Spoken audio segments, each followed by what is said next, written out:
Magandang gabi po, mga kabikay. Ako po ulit si Boy Capre at welcome po sa ating Barangay Capre. Tunghayan po natin ang isa na namang kwentong halaw sa tunay na pangyayari. Simulan natin. Mahina at maingat kong niyugyug ang duyan, kung saan mahimbing na natutulog ang nakababata akong kapatid. Wala si inay rito sa bahay dahil lumawas ito sa bayan upang alagaan si Lola na may malubhang karamdaman. Ako lang at ang 8 buwan na kapatid kong lalaki ang naiwan dito. Matagal na rin kasing wala ang tatay ko. Sa makabilang bahay naman, may kasama naman kaming ibang kaanak namin. Subalit nung panahon nito, kami pa lamang dahil may inaasikaso lamang sa bukid sila tiyo, ang mga kapatid nila nanay. Takot mang maiwan ay tinatagan ko ang aking loob. Wala rin naman akong magagawa kundi ang sumang-ayon. Dito sa aming sitio, sa bayan ng San Remillo, dito kami naninirahan sa may Antique. Kaunti pa lamang ang populasyon nandito nun at maaaring ito na yata ang pinakaliblib na lugar sa buong mundo nung panahon na yun.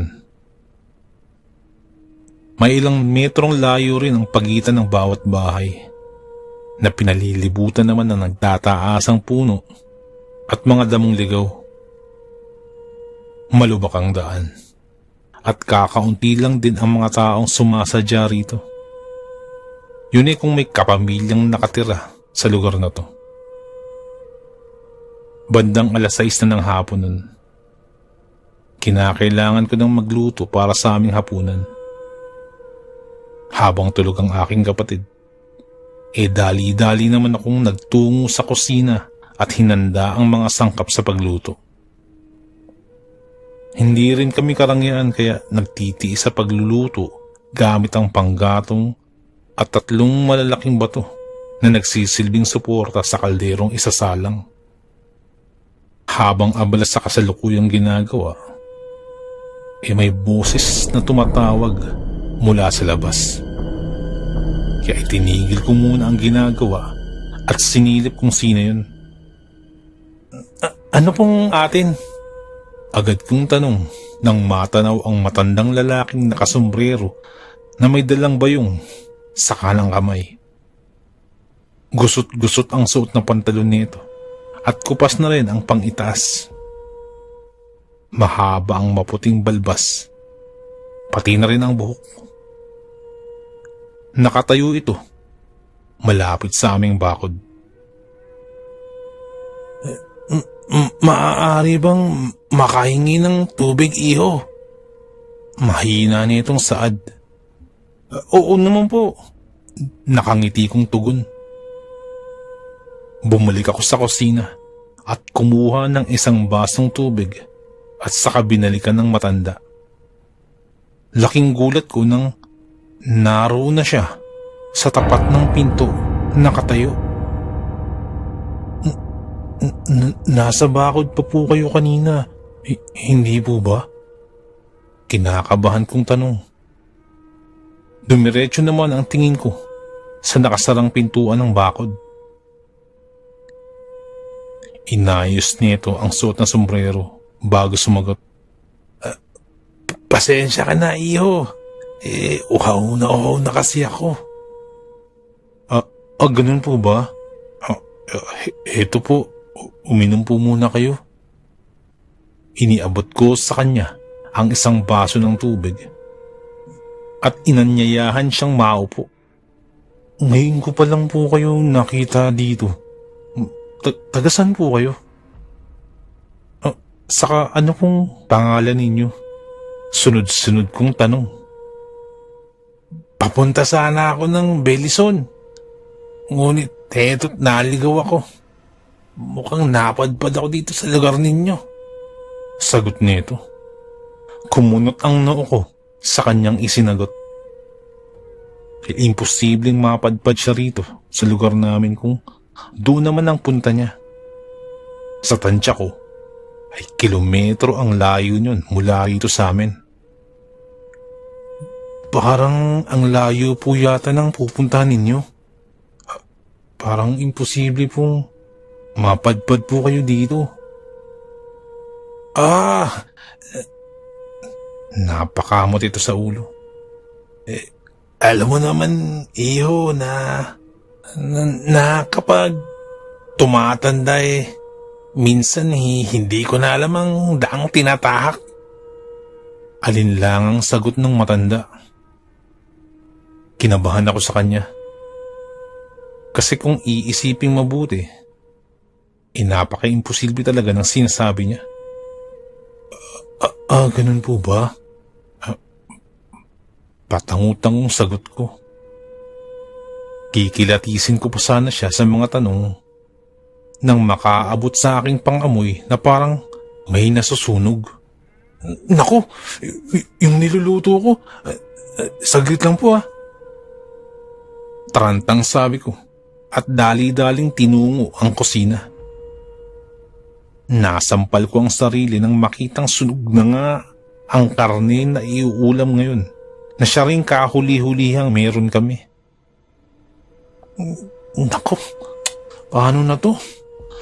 Sunog yung ulam namin. Wala na akong nagawa at isinalang muli ang kaldero at maglulugaw na lang. Nagtitimpla ako ng gatas para sa kapatid. Nang bigla akong maalala yung matanda. Manong? Tanong ko sa hangin nang hindi ko na ito makita sa inuupuan niya bago ko ito iwanan kanina. Manong? Andyan pa ba kayo? Lumabas ako at nilinga ang paligid. Dahil sa madilim na rin ay hindi ko ito nakita. Umalis na siguro yung matanda. Mahinang usal ko. Bumalik ako sa kusina. Pero bago yun, madadaanan ko muna ang silid kung saan naroon ang aking kapatid. At ganun na lamang ang paglaki ng aking mga mata nang madat nang naroroon ang matanda. At ang mukha niya ay nasa loob na ng duyan. Makikita rin ang anino ng kapatid kong nagpupumiglas. Ano pong ginagawa niyo? Mabilis akong kumilos at itinulak ang matanda palayo sa kapatid ko. Sino ba kayo? Galit kong tanong. Kinarga ko na ang kapatid ko na ngayon ay umiiyak na. Iyo, huwag kang mag-isip ng masama. Kanina kasi umiyak ang kapatid mo. Abala ka sa kusina kaya nagkusang loob na ako at nilapitan ko ang kapatid mo at inalo-alo. Paliwanag nito. Umiyak? Di sana narinig ko po. Di naman umiyak Sino po ba talaga kayo? Ano ba talagang pakay niyo sa amin? Wala akong masamang binabalak. Malumanay nitong sagot. Mabuti po. Lumabas na lang po muna kayo. Lumabas nga po kayo. Sigaw ko rito. Nakayuko itong lumabas ng silid. Naiwan naman akong pinapatahan ng aking kapatid. Sa kabilang banda ay hindi na matahimik ang kalooban ko sa pinapakitang kilos ng matanda. Hindi ko talaga malaman kung ano nga ba ang pakay nito at kung sino talaga siya.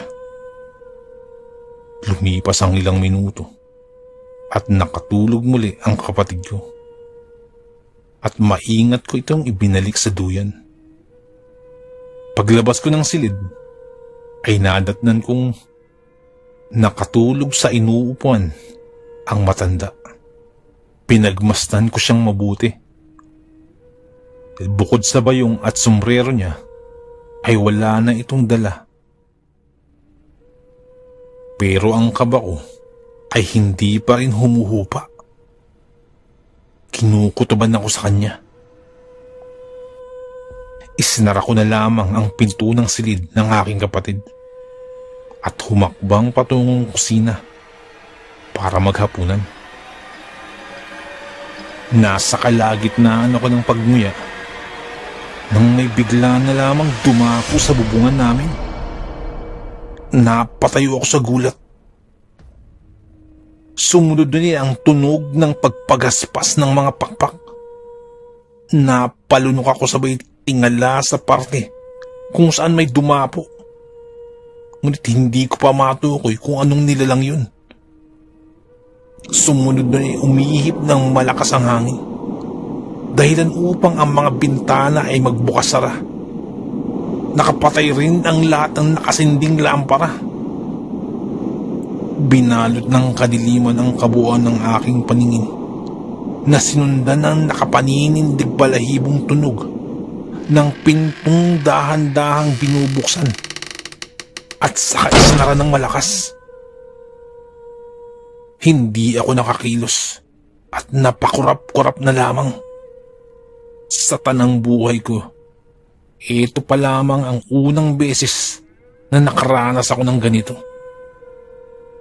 Napapitlag ako nang may kung anong bigla na lamang lumitaw sa aking likuran.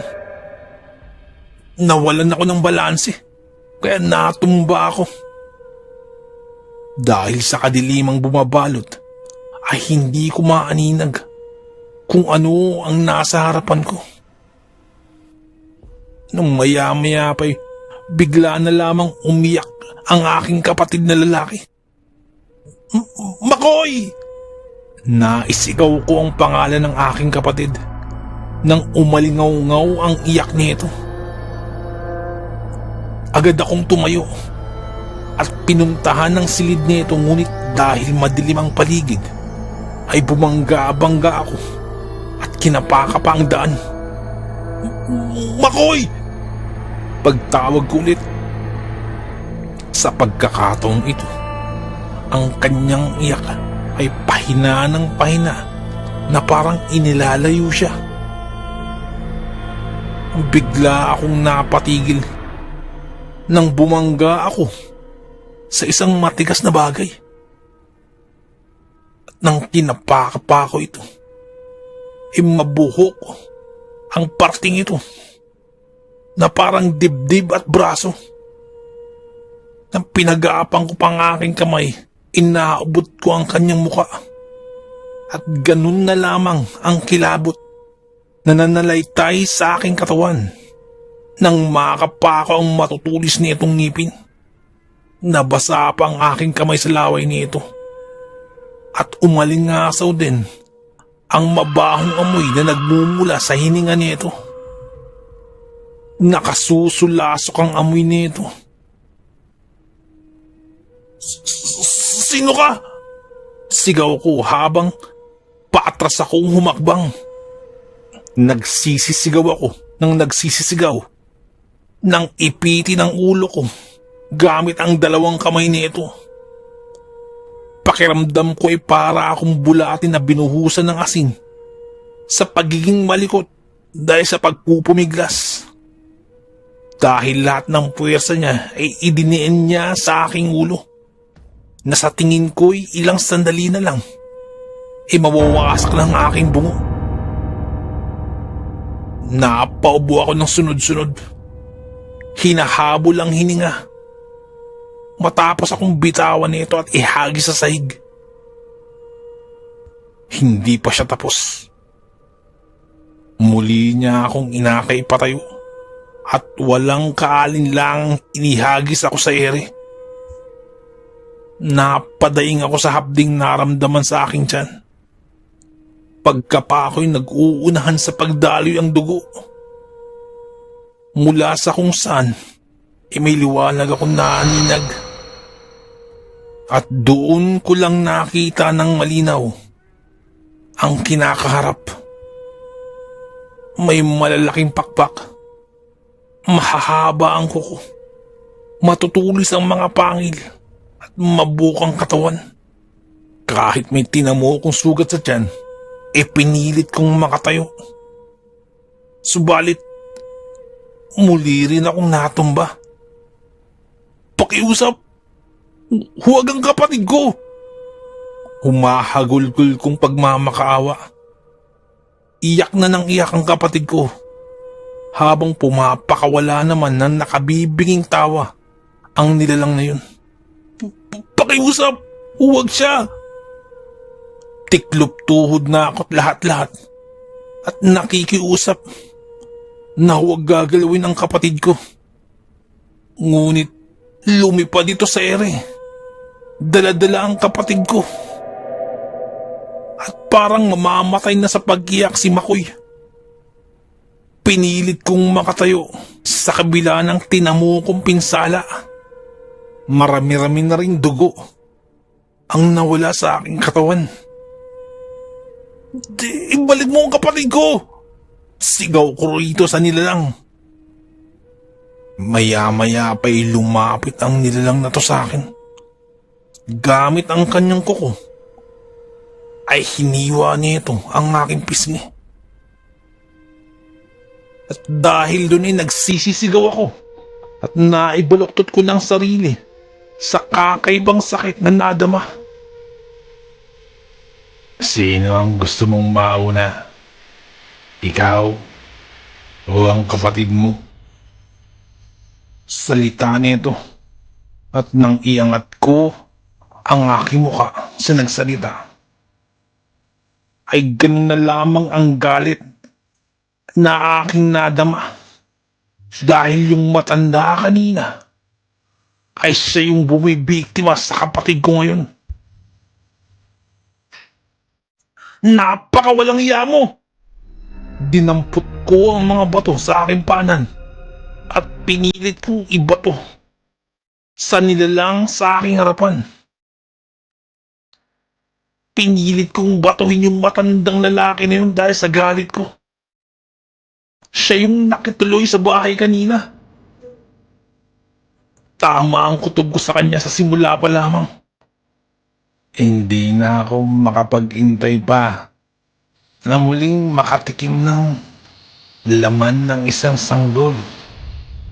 Mapangutyang sabi ng matanda habang dinidilaan pa ang kabuuan ng kapatid ko gamit ang napakahabang dila nito.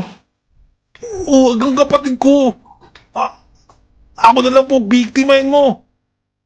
Pagkasigaw ko nun, ay itinuon nito sa akin ang nanilisit na mga mata.